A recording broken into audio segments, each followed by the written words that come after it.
Et en même temps, tout ça la surprise parce que la minute chaude, bah, tu vas comprendre que Moutou a nommé Awa, Mohamed Imperium, bah, je vais banater. Au moment où en Europe, il y a eu l'émission, bah, partir, bah, pro, il y a vu dans autant de parties où ils sont en Irlande.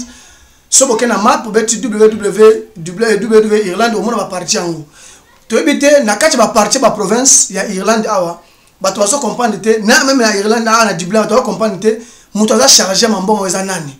Le ba omona mutu mususu le ba omona mutu mususu ba to comprendre par exemple tamsu lundi ba omona Willy Magema ako akongola bambongo et comme tamsu dimanche ba omona trésor TH atiki musala akongola bambongo mercredi ba omona ba vestino kaso le patron unique akongola bambongo ba to va comprendre est-ce que qui dirige l'impérium en Irlande on est allé mot clé ba zakoloba alors les Congolais, tous les Congolais qui sont en Irlande et non à Dublin, en Irlande, tout entier en Irlande.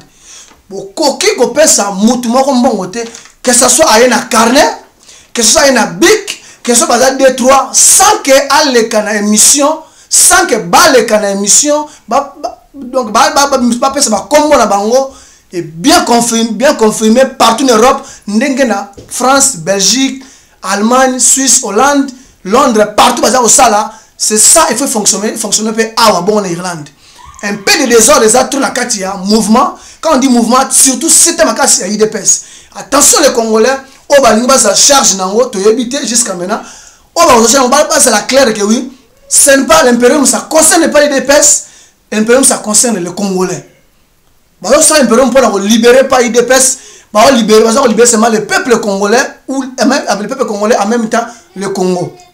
Yangwana. Les Congolais ont besoin d'engager que personne ne mutu côté tant que mutu va nommer que aleka il faut avant le canon il faut les canaux émission il y a www.elsontv.com les journalistes sans frontières à les canaux émission interview il y a des questions à reposer sur l'intérêt du peuple congolais à l'oba intérêt à impérium à l'oba avantage désavantage nango parce que l'on sera un avantage désavantage nango soit disant que oui, tu sais que d'envoyer les gens à kin baye tout le monde bango ba lekia bien sûr mais na kati ya Renault ba désolé ça qui toujours si ma impérium désolé ça la kati ni ba ancien ba ça ko pesa expression ndenge na bango ba nouveau na kati de pesa expression kati na bango d'abord c'est ça que qui dirige l'IDPS en Irlande na yango wana mot clé mo asuka mutu moko te ezala mwasi mobali ko pesa mbongo te ata omoni papa mokolo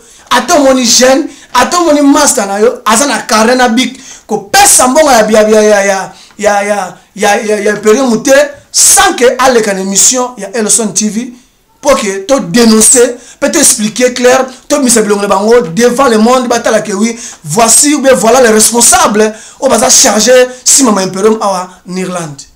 Et ça toujours à l'occasion de faire un peu ça plaisir parce que le Congo doit comprendre que oui, distanciation ça trop, doit comprendre que il y a trop, mais il faut le parce que les archives peuvent être calaka. Parce que tant que on a photo ba ndenge to kangaye, ceux qui a ça qui m'a alterne ka devient biso ba ndenge to landela ndenge to zoaye parce que les Congolais sont déterminés pour le Congo. Na yango voilà les Cameroun to le qui se passe jangwana, o besoin na yango de yangwana. Que la population voulait savoir l'importance.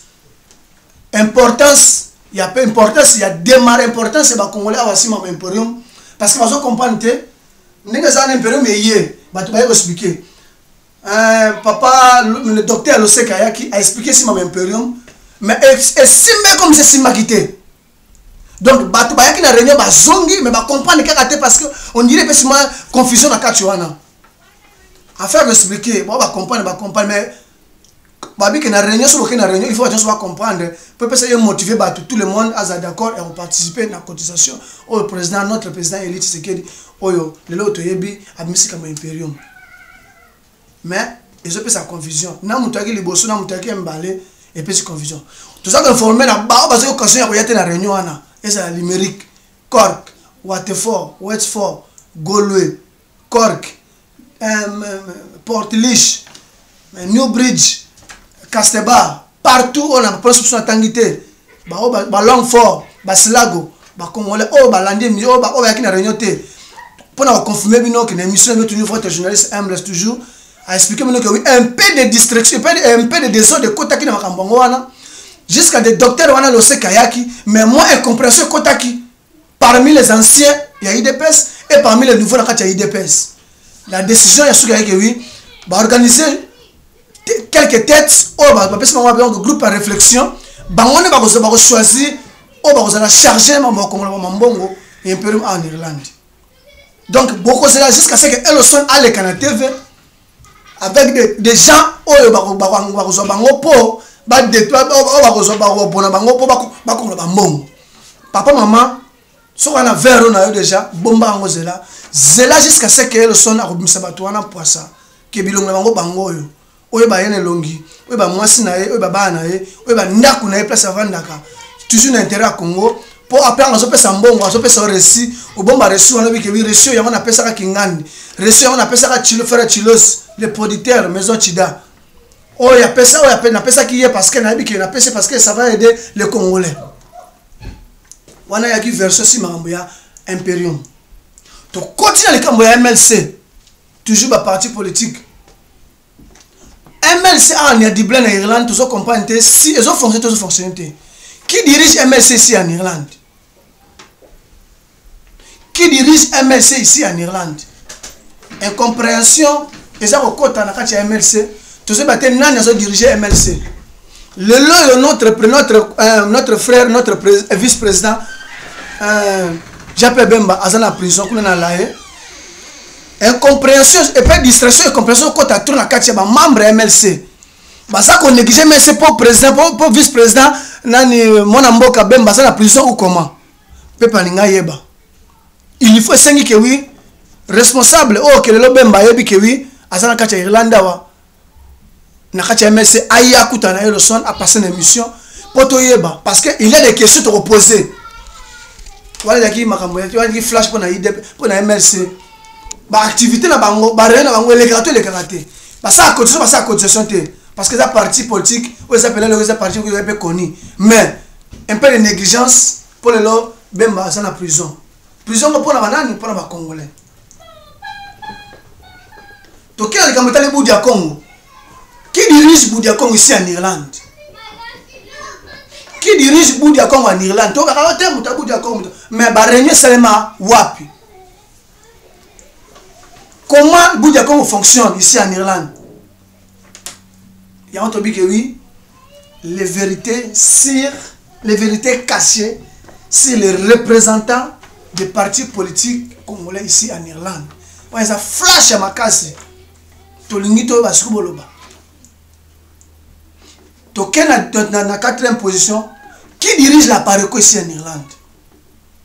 Comment l'évolution de la Pareco? Comment la vision de la Pareco? Les Congolais voulaient savoir.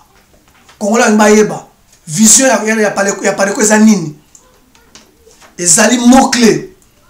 A Pareco ezali une plateforme, oui. Mais plateforme, il faut avoir détermination dans le Congolais Mbayeba. Surtout en Irlande. Ba fonctionne en Zanini. Ba procéder dans le Zanini. Est-ce que ça va cotisation? Est-ce que ça va manifestation? Tu vois quand il y a la radio. Mais Congolais Mbayeba qui ne va pas preuve à l'appui. Pour 17 que tu trouves. 6, 5e, sous bénéfice. Il y a toutes les partis politiques avec plateforme et Pareco. Bénéfice dans les années. Parce que les gens sont dans côté comme maman IDPS. À mon désordre, moi à côté exact. À côté de MSC, moi à côté exact, à mon désordre. À côté de Boudia Congo, n'engagez mon corps désordre. Les lots moutonga s'engagent à côté de Pareco. À ce moment-là, un peu de incompréhension. Tu es habité. Il y a un responsable na bango, les candidats de Dublin, na Ellison TV baloba. Comment parti na bango, na association na bango, na plateforme fonctionnera comment? Qui est leader, qui est titulaire, qui est adjoint, avec des secrétaires comme ça, n'engagez zalaka toujours. Tout qui n'a dit qu'on casse. Ok, na minute tous les Congolais comme déterminés.